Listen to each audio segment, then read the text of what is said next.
Howdy folks, welcome to Bullish on Farming. Today's June 8th and just hanging out with our herd here. They've been in this paddock for 3 days now and things are grazed down okay.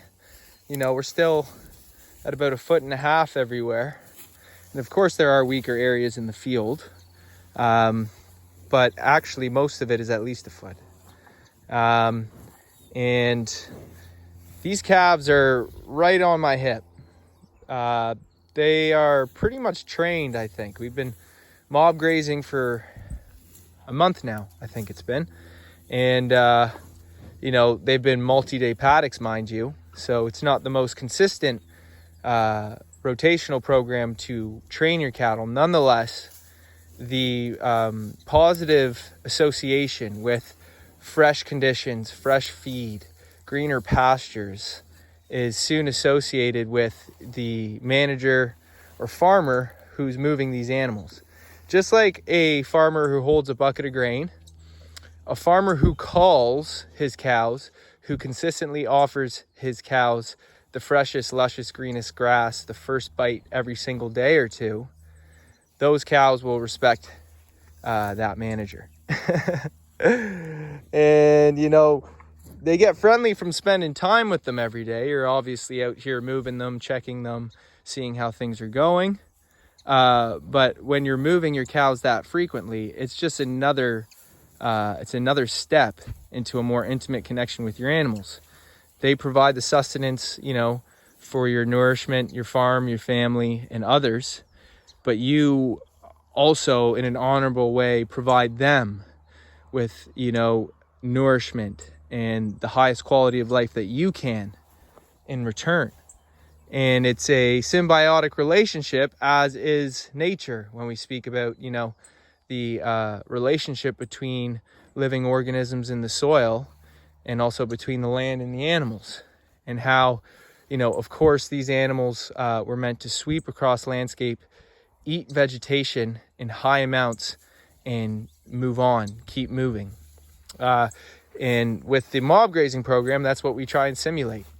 We try and emulate the process of abundance by offering fresh, well-rested pastures to our animals every single day or two, if it's a multi-paddock move. I did make a video where I said that the heifer was going down on Thistle, and this is that exact same spot in the tree line.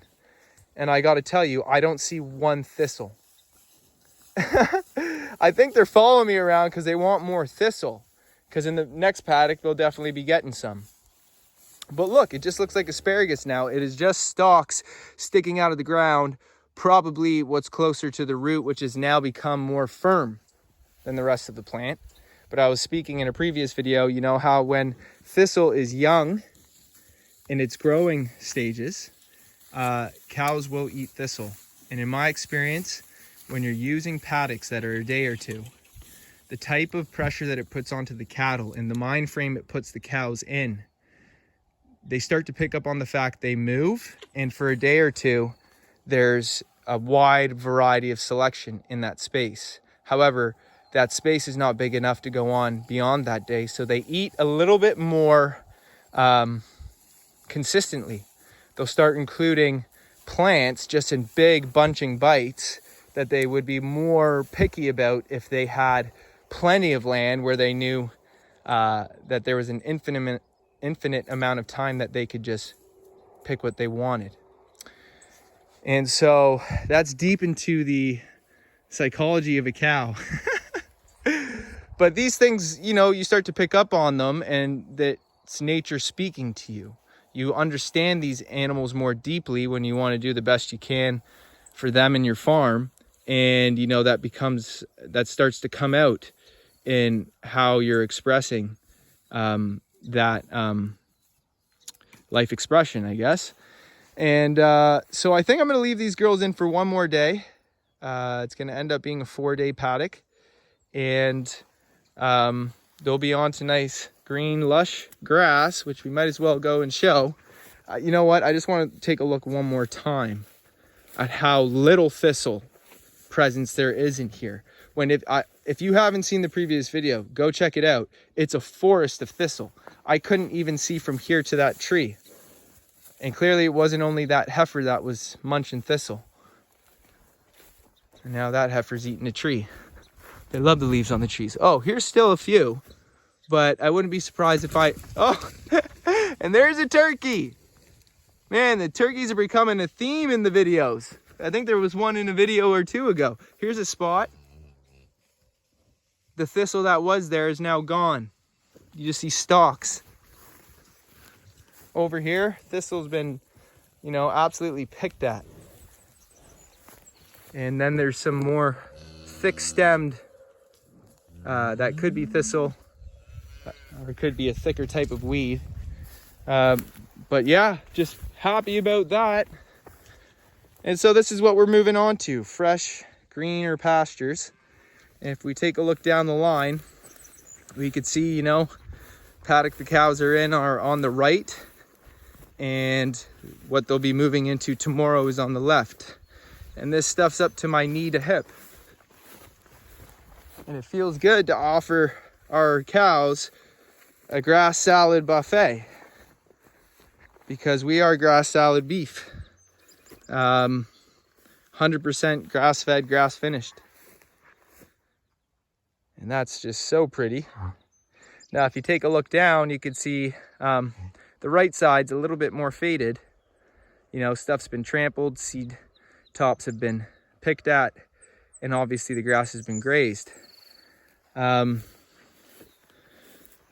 happy with how it's going so far. You know, sweeping the cattle as quick as we can with getting, you know, as even of a graze as we can within that context. We're not looking for an absolute even graze as we would be when we create single day paddocks or even 2-day paddocks, because I've been going with 3-4 day paddocks. But still finding that sweet spot where it's even enough that when you come back, you know, or when you leave that field, plants haven't been grazed down to 3 inches while others are still standing at 16, you know. And that's what I was kind of getting at before. When the animals have too much selection to pick at, they, you know, might make the sweeter choices, meaning like what's more candy to them, opposed to what's still nutritionally dense for them but isn't a first choice. Just like a kid who wants to have dessert before dinner. Can't say I haven't done that before. Look, they're standing in the spot that Thistle was, saying, we want more Thistle. Anyways, I think I've taken this Thistle thing too far. But, you know, I just want to say God bless you all. Thanks for coming by, checking out these videos. They're a lot of fun to do, and it's really just off the cuff and banter with a farmer. And, well, God bless you for wanting to watch that. I mean, I like those videos, but you gotta like cows or pigs. And you know what? People seem to love the pigs. My pig videos get, you know, I notice more view than my cow videos. And, you know, I can't be too biased, I guess, because I love cows. But, you know, I can't say that I don't love raising pigs as well.